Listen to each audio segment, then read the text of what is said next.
Allah melarang hamba-Nya melakukan suatu tindakan menganiaya, baik kepada orang lain maupun kepada dirinya sendiri, termasuk bunuh diri. Sebagaimana firman Allah dalam surah An-Nisa ayat 29, dan janganlah kamu membunuh dirimu, sesungguhnya Allah adalah Maha Penyayang kepadamu. Seiring dengan fasa perkembangan fizikal dan emosi seseorang remaja, kesihatan mental golongan ini juga perlu diberi perhatian dan keutamaan. Jika mereka gagal mengawal fasa perubahan diri ini, mereka mungkin akan mengalami gangguan kesihatan mental yang akan memberi kesan negatif terhadap kehidupan mereka. Tahap kesihatan mental remaja di Malaysia berada pada tahap yang agak membimbangkan, yang mana kemurungan mampu membawa gejala bunuh diri, terutama sejak berlakunya pandemik COVID-19 pada awal tahun 2020. Menurut Sahidi et al. 2022, fasa peralihan dalam kehidupan berlaku semasa zaman remaja. Konflik terjadi sama ada di rumah maupun di sekolah, dari ibu bapa, keluarga atau masyarakat memberi tekanan dan kesan terhadap diri seseorang remaja. Masalah kesihatan mental mungkin akan timbul sekiranya mereka gagal mengawal perubahan fasa ini. Bunuh diri ditaktifkan dalam Kamus Dewan Bahasa dan Pustaka sebagai mengambil nyawa sendiri dengan sengaja. Manakala menurut Ahmad Izzuddin 2021, perbuatan bunuh diri mempunyai 3 elemen berikut. Yang pertama, dilakukan dengan sengaja atau dengan niat. Yang kedua, pelaku adalah diri sendiri. Dan yang ketiga, membawa kematian atau meragut nyawa. Kes bunuh diri atau cubaan bunuh diri menunjukkan peningkatan yang ketara. Akhbar Berita Harian 2022 melaporkan peningkatan kes bunuh diri sebanyak 81% pada tahun 2021 berbanding tahun 2020. Kementerian Kesihatan Malaysia turut melaporkan kes yang perlu dirujuk dan seiring itu juga beberapa inisiatif telah diusahakan oleh KKM dalam usaha membantu dan menangani isu cubaan bunuh diri ini. Selain itu, PDRM juga telah mengeluarkan statistik kes bunuh diri sebanyak 609 kes pada tahun 2019, diikuti pada tahun berikutnya sebanyak 631 kes. Angka ini makin meningkat secara mendadak dalam tempoh 5 bulan pada tahun 2021 iaitu sebanyak 468 kes. Menurut jurnal oleh Abdul Aziz dan Nur Hamizah pada tahun 2021, bunuh diri adalah penyebab kematian keempat utama berlaku pada remaja berumur 15 hingga 19 tahun.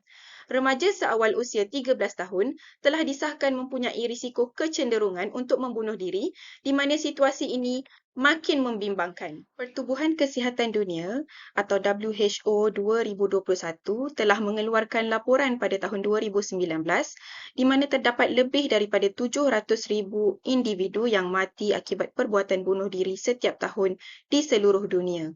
Nisbah 1 daripada 100 kematian didapati akibat bunuh diri, yang mana lebih ramai berbanding malaria, HIV, barah payudara dan pembunuhan. Bunuh diri merupakan penyebab keempat kematian dalam kalangan remaja, iaitu mereka yang berumur 15 hingga 29 tahun. Jumlah kadar bunuh diri yang kian meningkat di seluruh dunia, termasuklah di Malaysia, menyebabkan kajian tentang gejala ini perlu diperbanyakkan lagi. Tujuannya adalah untuk memberi pengetahuan kepada masyarakat tentang seriusnya gejala bunuh diri ini, selain dapat memberi bantuan kepada pihak-pihak tertentu untuk berperanan apabila berhadapan dengan individu yang hendak membunuh diri. Justru itu, kajian diperlukan bagi memberi penekanan kepada aspek kesihatan mental yang terdiri daripada kemurungan, kebimbangan dan tekanan. Menarik untuk saya kongsikan berkaitan dengan faktor-faktor permasalahan gejala bunuh diri. Tahukah anda satu orang bunuh diri dalam setiap 40 saat? Statistik bunuh diri ini kebanyakannya melibatkan remaja dan belia. Kejadian bunuh diri ini boleh dielakkan jika kita memahami apakah faktor-faktor terjurusnya gejala bunuh diri. Mereka yang ingin membunuh diri selalunya masih teragak-agak untuk meneruskan niat mereka. Maka dengan itu, jika kita berjaya menangani lebih awal, insya-Allah pastinya gejala bunuh diri dapat diatasi.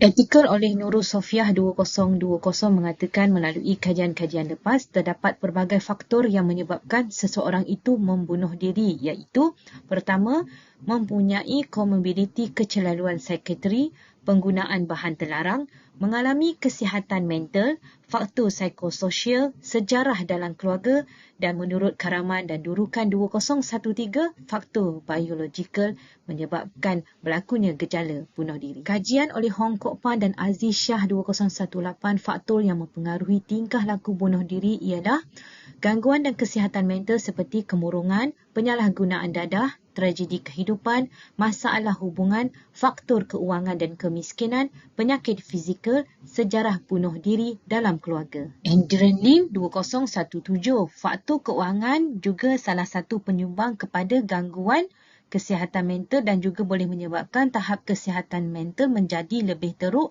dan cenderung ke arah bunuh diri. No money, no talk. Begitulah peredaran zaman masa kini. Maka dengan itu, berusahalah untuk sentiasa memantapkan ekonomi diri kita sendiri, ekonomi keluarga sendiri agar ia setanding dengan peredaran zaman masa kini. Cari rezeki yang barakah dan juga halal, ukur baju badan sendiri. Jangan terbeban dengan hutang.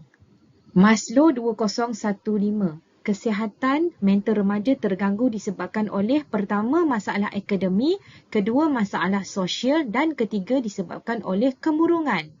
Jika faktor ini tidak ditangani lebih awal, maka gejala bunuh diri pasti akan berlaku. Gejala mental di kalangan remaja saban hari meningkat dari tahun ke tahun. Peratusan peningkatan 13.1 berbanding 10% 5 tahun sebelum ini amat membimbangkan kita. Kita seharusnya mengambil cakna hal ehwal remaja pada masa ini. Memetik artikel oleh Ahmad Aizuddin 2021, petikan oleh Nur Hisham Abdullah 2015, faktor yang mempengaruhi tingkah laku bunuh diri yang pertama ialah kemurungan, yang kedua penyalahgunaan dadah dan yang ketiga tekanan kewangan. Kemurungan menjadi faktor utama berlakunya insiden bunuh diri. Kemurungan ataupun familiarnya kita sebut perkataan depression adalah salah satu bentuk gangguan psikiatri yang akan memberi kesan terhadap emosi individu dan mereka akan mengalami simptom seperti berasa sedih, berasa murung, berasa rendah diri, tidak bermaya, mereka berasa putus asa, letih, selera makan terjejas, tidak boleh tidur ataupun kita panggil insomnia, tidak boleh fokus dan mereka ini sering menyalahkan diri sendiri dalam pelbagai hal. Maka dengan itu, jangan mudah mendiagnos diri itu mengalami depression. Berjumpa dengan... Walau bagaimanapun, menurut Ros Fazilah Ismail 2019 dalam Sitasi Ahmad Aizuddin 2021, penyalahgunaan dadah adalah penyumbang terbesar kepada kes bunuh diri. Kajian-kajian di Barat menyokong penyataan penyalahgunaan dadah menyebabkan risiko penyakit psikiatri seperti kemurungan, kebimbangan, gangguan bipolar afektif, gangguan psikososial seperti skizofrenia yang mengakibatkan simptom halusinasi dan delusi. Di Malaysia, beberapa kajian dijalankan terhadap penagih dadah dan menemui hampir separuh daripada mereka mengalami masalah kemurungan. Gaut 2018, faktor berlakunya gangguan kesihatan mental dalam kalangan remaja terutamanya kemurungan adalah kerana mereka menjadi mangsa penderaan, mempunyai masalah mental yang serius, berlaku peristiwa hitam seperti kematian, pendedahan kepada persekitaran yang ada kes bunuh diri, penyalahgunaan bahan terlarang, tekanan pembelajaran serta masalah dalam keluarga. Tingkah laku bunuh diri dalam kalangan remaja ini timbul apabila mereka gagal dalam menguruskan tekanan yang dihadapi dengan baik. Menurut Dr. Alizi 2022, beliau mengkaji berkaitan dengan gejala buli cyber. Isu universal ini memberi impak emosi yang serius khususnya dalam kalangan remaja. Menurut kajian Tabung Kanak-kanak Pertubuhan Bangsa-Bangsa Bersatu UNICEF 2020, Malaysia menduduki tempat kedua di Asia merekodkan kes tertinggi buli cyber dalam kalangan belia dan remaja. Kesan psikologi buli cyber kepada mangsa iaitu kesan psikoemosi, psikomental, psikotingkah laku dan kesan psikofizikal. Jika tidak dibendung isu pembulian cyber yang berterusan, mungkin mereka mengalami kemurungan yang teruk dan terjurus ke arah bunuh diri. Maka dengan itu, gunakan cyber sebaik mungkin ke arah yang lebih positif, ke arah yang lebih bermanfaat, insya-Allah. Ternyata, perbuatan membunuh diri memberi kesan terhadap pelbagai pihak, terutama sekali kepada individu itu sendiri, keluarga, masyarakat dan negara. Perbuatan ini memberi kesan kepada ahli keluarga dan rakan-rakan yang terdekat, di mana kematian mengejut seorang ahli keluarga yang mungkin menjadi tulang belakang tempat bergantung harapan sesebuah keluarga menyebabkan mereka menjadi sedih dan hilang tempat bergantung. Kesan terhadap masyarakat pula turut dirasai apabila terdapat sebilangan besar kes bunuh diri di Malaysia. Langkah penyelesaian yang pertama ialah kempen. Seperti contoh, kempen kesedaran dan pencegahan bunuh diri yang mana boleh dilakukan bersama NGO yang terlibat dan juga boleh disebarkan melalui media-media sosial seperti di TikTok, di Instagram dan juga di Facebook untuk memberi kesedaran kepada para remaja mengenai keburukan dan kesan sampingan kepada bunuh diri ini. Seperti yang sedia maklum, 10 September setiap tahun merupakan Hari Pencegahan Bunuh Diri Sedunia berserta dengan Hari Kesihatan Mental Sedunia. Penyelesaian yang kedua ialah memberi sokongan emosi. Sokongan emosi boleh diberi oleh pelbagai pihak kepada para remaja ini untuk memastikan mereka tidak berasa keseorangan dan menyebabkan mereka rasa ingin membunuh diri. Seperti contoh, bagi ibu bapa. Ibu bapa perlu memberi tumpuan kepada anak-anak mereka, terutama di fasa remaja, yang mana pada fasa remaja ini mereka mempunyai rasa memberontak yang tinggi, yang mana mereka juga inginkan perhatian yang lebih daripada ibu bapa dan juga rakan-rakan sekeliling. Dan juga para remaja pada waktu ini senang dipengaruh oleh rakan-rakan sebaya, yang mana mereka mudah terpengaruh untuk membunuh diri. Yang kedua, ahli keluarga lain seperti adik-beradik, ibu saudara dan juga keluarga yang terdekat lah, yang mana sokongan emosi dan fizikal sebagai kawan dan penasihat untuk memastikan para remaja ini tidak berseorangan dan mencetuskan rasa ingin membunuh diri. Bagi pihak guru pula, sekolah perlu menyediakan persekitaran dan suasana belajar yang memberi keselesaan kepada pelajar dan juga tidak tertekan dengan para guru.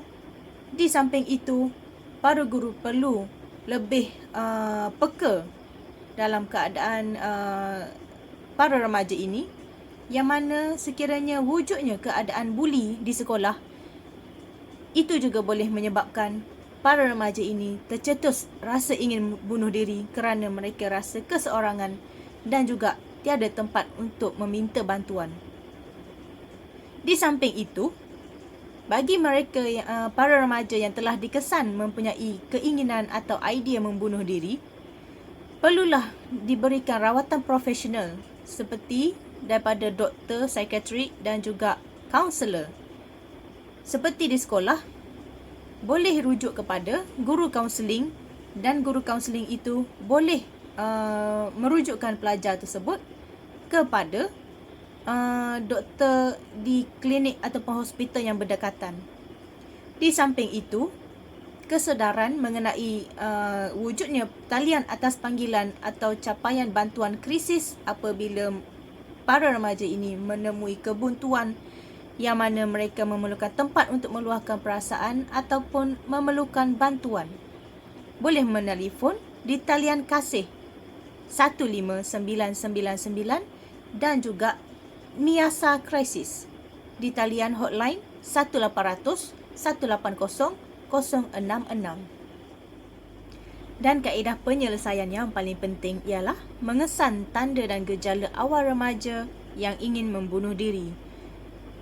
Pengesanan ini boleh dilakukan oleh pelbagai pihak, iaitu antara salah satunya ialah yang terdekat dengan remaja, iaitu ibu bapa dan penjaga, yang mana mereka perlulah peka dan mengesan perubahan pada tingkah laku anak remaja mereka yang boleh mendorong kepada kemurungan dan cubaan membunuh diri. Seperti contohnya, mereka lebih suka menyendiri daripada sebelum ini. Mereka lebih suka bergaul dengan adik-beradik ataupun rakan-rakan. Tapi kini dia menyendiri di dalam bilik, tidak bersosial, dan perubahan kegemaran. Perubahan kegemaran ini maksudnya sebelum ini dia suka bermain badminton, tetapi tiba-tiba dia menjadi tidak suka untuk bermain badminton dan lebih kepada tidak melakukan apa-apa aktiviti. Yang kedua, sokongan daripada pihak yang sepatutnya. Merujukkan remaja yang mempunyai keinginan bunuh diri ini kepada kaunselor atau doktor psikiatri bagi mencegah tindakan bunuh diri dan memberi tindakan selanjutnya seperti perawatan melalui ubatan ataupun dipantau dengan lebih lanjut di hospital dengan kemasukan ward. Yang seterusnya oleh institusi dan juga guru, yang mana para guru perlu lebih peka terhadap kaedah pergaulan dan tingkah laku anak murid mereka, terutama sekali murid dalam kelas yang mereka mengajar. Mereka perlulah mengesan tanda awal buli dalam kalangan remaja. Contohnya, yang mana tindakan buli ini menyebabkan pelajar itu lebih suka menyendiri, tidak bersosial dan juga kelihatan murung, yang mana ini akan mendorong kepada pelajar itu, remaja itu, untuk mempunyai keinginan membunuh diri kerana mereka tidak mempunyai tempat untuk meluah perasaan dan memberitahu masalah yang mereka hadapi, serta mereka takut mereka akan lebih teruk dibuli oleh pembuli. Ini adalah penting bagi mengelakkan kejadian bunuh diri berlaku dalam kalangan pelajar sekolah. Lepaskan 3 pertubuhan atau NGO yang terlibat. Yang pertama adalah Mentari oleh Kementerian Kesihatan Malaysia. Yang kedua adalah Mental Health Foundation Malaysia iaitu MHFM. Yang ketiga adalah Mental Illness Awareness and Support Association Malaysia MIASA. Saya kupaskan yang pertama iaitu Mentari oleh Kementerian Kesihatan Malaysia KKM.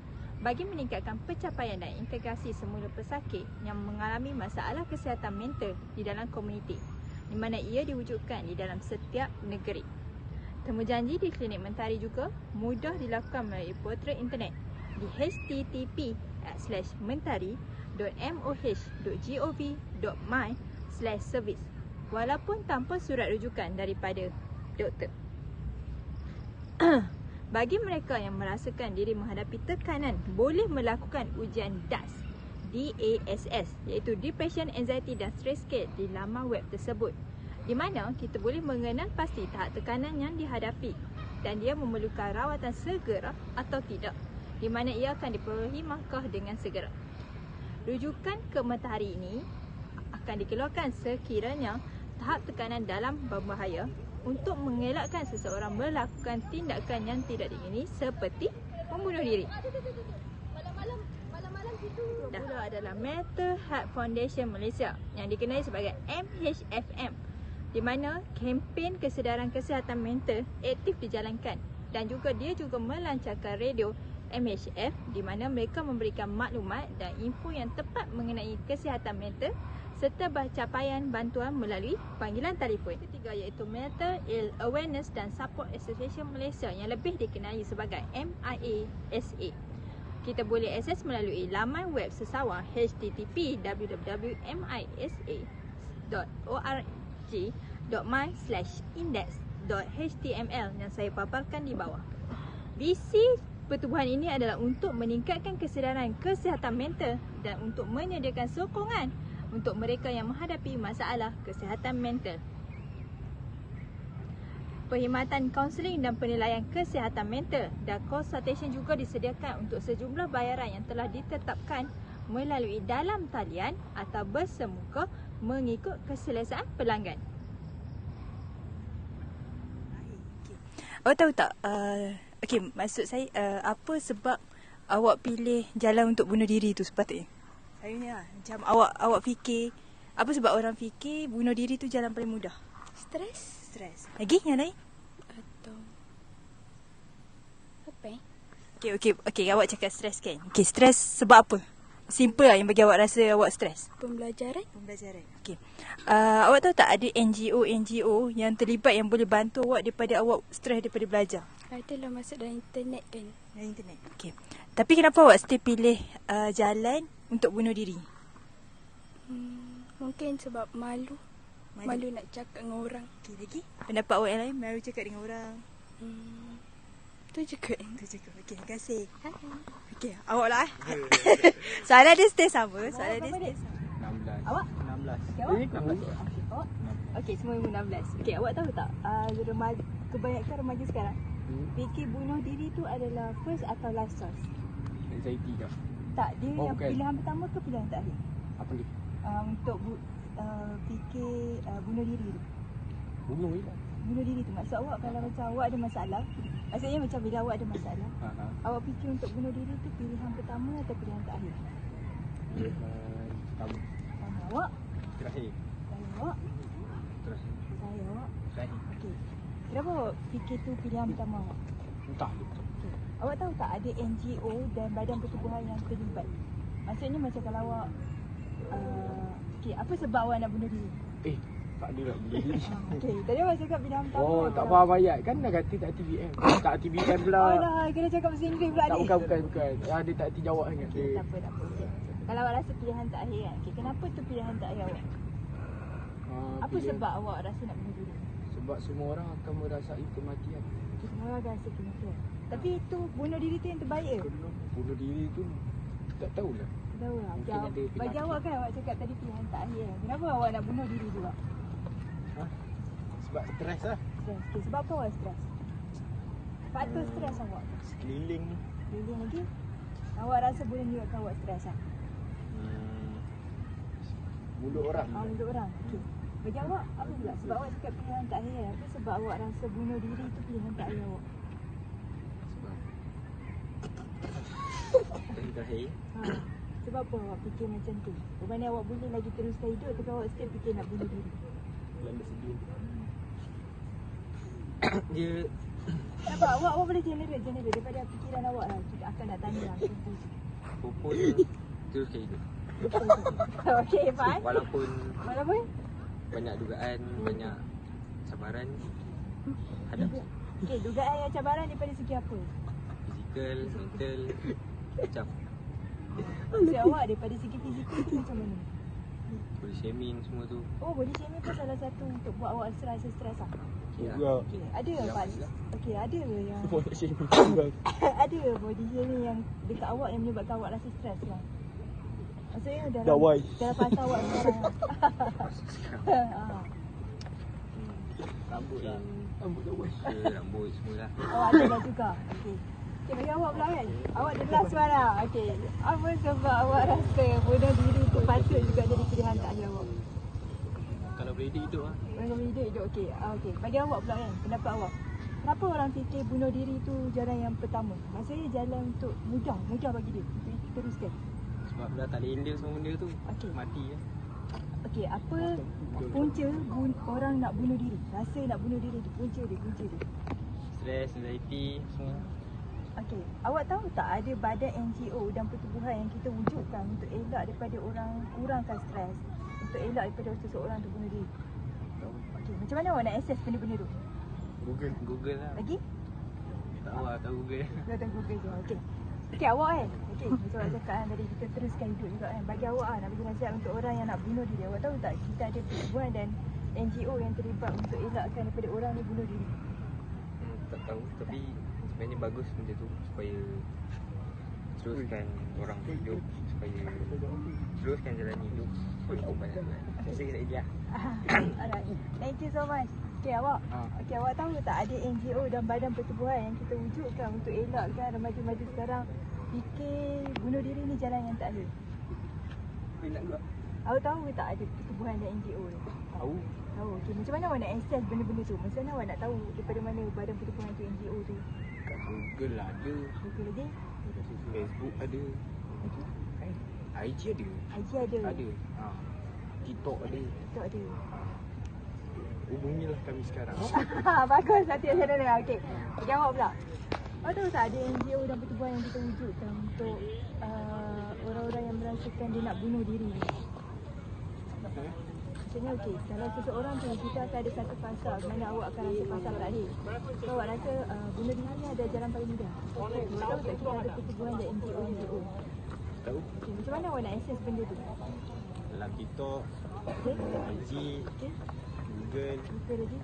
tu je. Tahu. Awak tahu tak kawan sebelah awak kawan awak ni adalah orang yang akan support awak daripada bunuh diri. Maksudnya orang yang takkan support awak daripada bunuh diri. Maksudnya kawan-kawan ni akan support awak untuk teruskan hidup dan elak daripada awak bunuh diri. Betul tahu. Betul? Okay. So, jalan yang paling mudah adalah cari tahu kawan awak dulu, okey? Okey, terima kasih. Okey, sama-sama. Okay, thank you adik. Bye. Juga. Sekejap tak, apa?